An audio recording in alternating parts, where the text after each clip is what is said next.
வணக்கம். இன்னைக்கு பார்த்தீங்கன்னா லப்பர் படம் வந்து ரிலீஸ் ஆயிருக்கு.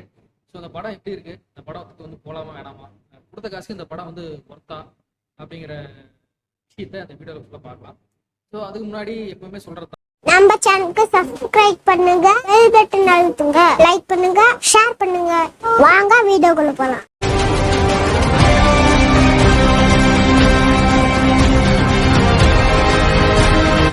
லப்பர் மணிகண்டன் நடிச்சிருக்கிற படம் வந்து ஹீரோயினி ரோல் வந்து ஸ்ரீ கௌரி பிரியா அவங்க தான் அந்த படத்தில் வந்து ஹீரோயினி. அதுக்கப்புறம் அந்த படத்தில் பார்த்தீங்கன்னா சரவணன், ஹரிஷ்குமார், கண்ணா ரவி, நிகிலா சங்கர் இவங்கெல்லாம் அந்த படத்தில் வந்து நடிச்சிருக்காங்க. ஸோ அந்த படத்துக்கு வந்து மியூசிக் வந்து சீன் ரோல்டன். இந்த படத்துக்கு வந்து எடிட்டிங் பண்ணியிருக்கிறது பரத் விக்ரம் தான் அந்த படத்துக்கு வந்து எடிட்டிங் பண்ணியிருக்காரு. இந்த படத்துக்கு வந்து சினிமாட்டோகிராஃபர் யாருன்னு கேட்டிங்கன்னா ஸ்ரேயா கிருஷ்ணன் அவர் தான் வந்து ஒளிப்பதிவு பண்ணியிருக்காரு. இந்த படத்தோட director and writer Prabhuram Vyas அவர் தான் அந்த படத்தோட டைரக்டர். ஸோ படத்துக்கு வரலாம். இந்த படத்தோட கதை என்ன? மணிகண்டன் அந்த ஹீரோயினி ஸ்ரீ கௌரி பிரியா, இவங்க ரெண்டு பேரும் ஒரு காலேஜ்ல இருந்து 6 வருஷமா இவங்க வந்து லவ் பண்ணிட்டு இருப்பாங்க. சுருக்கமா சொல்லணும்னா இந்த படத்துல வந்து இவங்க ரெண்டு பேர்த்துக்கும் ஒரு கெமிஸ்ட்ரிங்கிறது ஒர்க் அவுட்டே ஆகும். இவங்க என்ன பண்ணுவாங்க, இவங்க ஃபீல்டுல இந்த ஹீரோயினியோட தாட்ல வந்து ஒரு வெளிப்படையான ஹீரோயினி, அதாவது எப்படி கேட்டீங்கன்னா தனக்கு பிடிச்சது செய்யற ஹீரோயினி, தன்னோட ஆபீஸ்ல இருக்கிறவங்ககிட்ட சகஜமா பழகிறவங்க, அது ஆணா இருந்தாலும் சரி பொண்ணா இருந்தாலும் சரி சகஜமா பழகிறவங்க ஆள். நம்ம ஹீரோ கேட்டீங்கன்னா கோபம், எதுக்கு எடுத்தாலும் டென்ஷன் ஆவாரு, அதுக்கப்புறம் சந்தேகப்படுவாரு, ரொம்ப ஒரு தாழ்வு மனப்பான்னு வச்சுக்கோங்களேன். அந்த மாதிரியான ஒரு கேரக்டர். ஹீரோயினி நான் வந்து வெளியே போறத வந்து இவன்கிட்ட சொன்னா இவன் ஏதாவது கோவப்படுவான், போவாத எதுக்கு போறேன் ஏன் போறேன் கேட்பாங்க, ஏகப்பட்ட பிரச்சனைகள் வரும், சண்டை போடுவான் அப்படின்னு சொல்லி சில விஷயங்கள்லாம் மறைப்பாங்க. அந்த மறைக்கிற விஷயமே ஹீரோக்கு வந்து தெரிஞ்சதுக்கு அப்புறம் இவங்களுக்குள்ள பிரச்சனை வந்து ஸ்டார்ட் ஆகும். இப்படியே பிரச்சனை வந்து ஃபர்ஸ்ட் ஹாஃப் ஃபுல்லா ஒரு கொஞ்சம் சுவாரஸ்யமா கொஞ்சம் கொண்டு போயிருப்பாங்க, கொஞ்சம் காமெடியா கொண்டு போவாங்க. செகண்ட் ஹாஃப்ல வந்து ஒரு என்ன சொல்றது, சுருக்கமா சொல்லணும்னா இவங்க அந்த ஹீரோயினோட ஆஃபீஸ்ல இருக்கிற ஒரு 2 பொட்ட பிள்ளைங்க, அதுக்கப்புறம் ஒரு மேனேஜர், அவர் பேர் மதன், அந்த கேரக்டர் உள்ள வரும்போது இவங்களுக்குள்ள பிரச்சனை வந்து ரொம்ப அதிகமாகுது. நீ வேணாண்டா எனக்கு அப்படிங்கிற ஒரு அந்த ரேஞ்சுக்கு வந்து ஹீரோயினி போயிடுறாங்க. அந்த அளவுக்கு ஹீரோ வந்து ரொம்ப டார்ச்சர் பண்றாரு. இந்த ஹீரோயினி ஏன் டார்ச்சர் பண்றாருன்னா இவங்க அந்த ஹீரோயினோட நடந்துக்கிற விதம் வந்து கரெக்டா இருக்காது, ஹீரோ நினைக்கிற மாதிரி இருக்காது. அதாவது லவரா நினைக்க மாட்டாரு. ஆக்சுவலா வந்து பொண்டாட்டி அந்த ரேஞ்சுக்கு தான் அவர் வந்து ட்ரீட் பண்ணுவார். ஸோ அதனால வந்து ரொம்ப அட்வான்டேஜ் எடுத்துக்குவாரு. ஆனா இவங்களுக்கு வந்து கொஞ்சம் பிரைவசி எதிர்பார்க்குற ஒரு கேரக்டர் வச்சுக்காங்களேன். இப்படி எங்கேயோ பார்ட்டிக்கு போறான்னு வச்சுக்காங்களேன், அங்க போனா ஆம்பளை சரி பொம்பளை சரி ஹாய்ன்னு சொல்லிட்டு இப்படி ஹக் பண்றது, அது இவங்க வந்து அந்த கலாச்சாரத்தோட ஒன்றிருப்பாங்க. பட் மணிகண்டனுக்கு அப்படி கிடையாது, ஹாய் அப்படிங்கிற ஒரு கேரக்டர். ஸோ எங்க போனாலும் இவங்களுக்குள்ள சண்டை வந்துகிட்டே தான் இருக்கும். அதுக்கப்புறம் சண்டை போடுவாங்க, அதுக்கப்புறம் எக்ஸ்கியூஸ் கேட்டாங்க, அப்புறம் சாரி சொல்லிக்குவாங்க, அதுக்கப்புறம் ரொமான்டிக் தான். இந்த படத்தை வந்து UA அண்ட் சர்டிஃபிகேட் கொடுத்துருக்காங்க. கொஞ்சம் அடல்ட் கண்டல்ட்டும் இந்த படத்துல கொஞ்சம் இருக்குது. ஸோ செகண்ட் ஹாஃப் பொறுத்த வரைக்கும் கொஞ்சம் ஒரு டூர் போவாங்க, அதாவது ஹீரோயினி போற பர்த்டேக்கு டூர் போவாங்க. அங்க நடக்கிற விஷயம் கொஞ்சம் லென்த்தா பண்ணிட்டாங்க. ஹீரோ வந்து வெறுப்பாங்க, பட் இருந்தாலும் அவங்க மேல ஹீரோ மேல ஒரு கரிசனை இருக்கும். பட் இருந்தாலும் அங்க நடக்கிற விஷயம் வந்து மணிகண்டனுக்கு வந்து பிடிக்காது. ஹீரோயின் வந்து இந்த பிக்னிக் ட்ரெஸ்ல வந்து இருக்கிறது, பிக்னிக்ல வந்து பீச்ல வந்து குளிக்கிற மாதிரி சீன்லாம் வச்சிருப்பாங்க. அந்த இடத்துல வந்து மதனுங்கிறவர் வந்து அவர் வந்து ஒரு டூர் யூடியூபர், அவர் வந்து இந்த டூர் வீடியோலாம் போடக்கூடிய ஆளு. வீடியோ எடுத்துட்டு இருப்பாரு. அங்க ஒரு பிரச்சனை ஆரம்பிக்கும். நீ வந்து உன் லவரை இந்த மாதிரி பிக்னிக் ஷூட்ல நீ வந்து வீடியோ எடு, அவன் ஏன் லவர் எதுக்கு எடுக்கிறன்னு நியாயமா தான் கேட்பாரு. ஆனா ஹீரோயினி வந்து கோவப்பட்டு இவங்களுக்குள்ள பெரிய ஒரு சண்டை ஆயிடும். அப்படியே சண்டை வந்திருக்கும், பேசி தீர்த்துருப்பாங்க. பட் இது வந்து அவங்க வேணாம், பின்னாடி என் லைஃபும் இந்த மாதிரி தான் சண்டை போட்டு இருக்குமோ அப்படின்னு சொல்லிட்டு ஹீரோவை வெறுக்க பார்ப்பாங்க, ஒதுக்க பார்ப்பாங்க. பட் இருந்தாலும் ஹீரோ மேல ஒரு கரிசனம் போகும்போது அவங்களையும் கூட்டிட்டு போவாங்க. இது எதுக்கு நம்மளுக்கு தேவையில்லாத வேலை, பிடிக்கலன்னா பிடிக்கலன்னு சொல்லிட்டு போயிட்டே வேண்டியது தானே, மேக்கப்னு சொல்லியாச்சு. அதுக்கப்புறம் என் ஹீரோவை நீயே கூப்பிடுற, எல்லா இடத்துக்கும் ஹீரோயின் வந்து ஹீரோ வந்து கூப்பிட்டே இருப்பாங்க. இவ்வளோ நான் 1 நிமிஷம் 10 நிமிஷம் சொல்லிட்டு இவங்க வந்து கிளம்பி வந்துட்டு இருப்பாரு. அவங்க அந்த இடத்துல இருக்க ஹீரோ இருக்கிறது இவங்களுக்கு வந்து ரொம்ப வந்து ஒரு கஷ்டமாவே இருக்கும், பிரச்சனையாவே இருக்கும். டூர் போன இடத்துல சரியா ஒரு என்ஜாய்மெண்ட் இருக்காது. இப்படியே பிரச்சனையா போயிட்டு இருக்கிற இந்த கதை கிளைமேக்ஸ்ல என்ன ஆகுது, நீங்க 2 பேரும் கல்யாணம் பண்ணிக்கிறாங்களா இல்ல பிரேக்கப் ஆயிடுறாங்களா அப்படிங்கிறத நம்மளுக்கு வந்து கிளைமேக்ஸ் எல்லாம் சொல்றாங்க. ஏன்னா கடைசியா 2 பேரும் வந்து சேரல.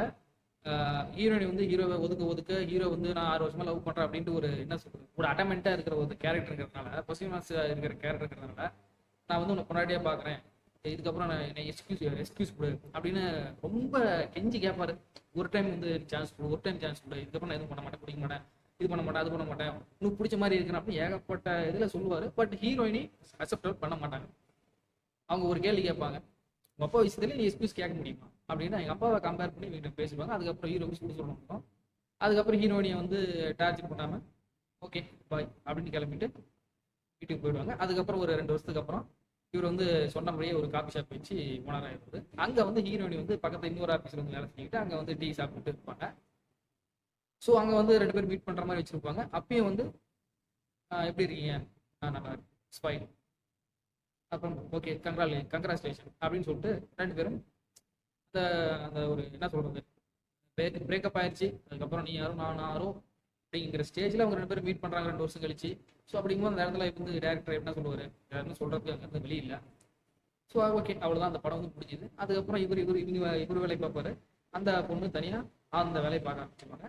கடைசியாக காதலுங்கிறது வந்து ஆரம்பிச்சிட்டிங்கன்னா அதுக்கு முடிவே கிடையாது. காதலுங்கிறது ஒரு போர், என்றைக்குமே காதல் வந்து அழியாது, காதல் வந்து என்றைக்குமே வளர்ந்துக்கிட்டே தான் இருக்கும் அப்படிங்கிற ஒரு விஷயத்த வைக்கிறாங்க கிளைமேக்ஸ் ஷாட்டில். அவ்வளோதான் அந்த படத்தோட கதை. அவ்வளோ மணிகண்டன் ஆகட்டும், கௌரி பிரியாவாகட்டும் உத்தரவில் கரெக்டாக பண்ணியிருக்காங்க. அப்புறம் ஹரிஷ் கிருஷ்ணா வந்து செகண்ட் ஹாஃபில் தான் வருவார். அவரோடும் கரெக்டாக இருக்குது. பட் அவர் ஃபுல் ஸ்கோப் அவர்களுக்கு கொடுத்துருக்கலாம். டாடா படத்தில் பார்க்கல ஒரு ஃப்ரெண்டா அவர் ஹரிஷ் கிருஷ்ணா. அவர் சில டைலாக்லாம் நல்லாவே இருந்துச்சு. ஏன்னா அவங்க வந்து நாம் அவங்ககிட்ட மறைக்கிற விஷயம் ஹார்ட் ஆயிடுவாங்கன்னு சொல்லிட்டு ஒரு பொய்யை நம்ம மறைக்கிறோம் இல்லையா, மறைக்கிறப்ப அந்த பொய் வந்து அவங்களுக்கு தெரிய வரும்போது அந்த பொய்யிலேயே அவங்க இன்னும் ஹார்ட் ஆகுறாங்க அப்படிங்கிற ஒரு விஷயம். அந்த வாக்கியங்கள்லாம் அந்த படத்தில் நிறையவே இருக்கும். ஒரு நல்ல வசனங்கள்லாம் அந்த படத்தில் இருக்குது.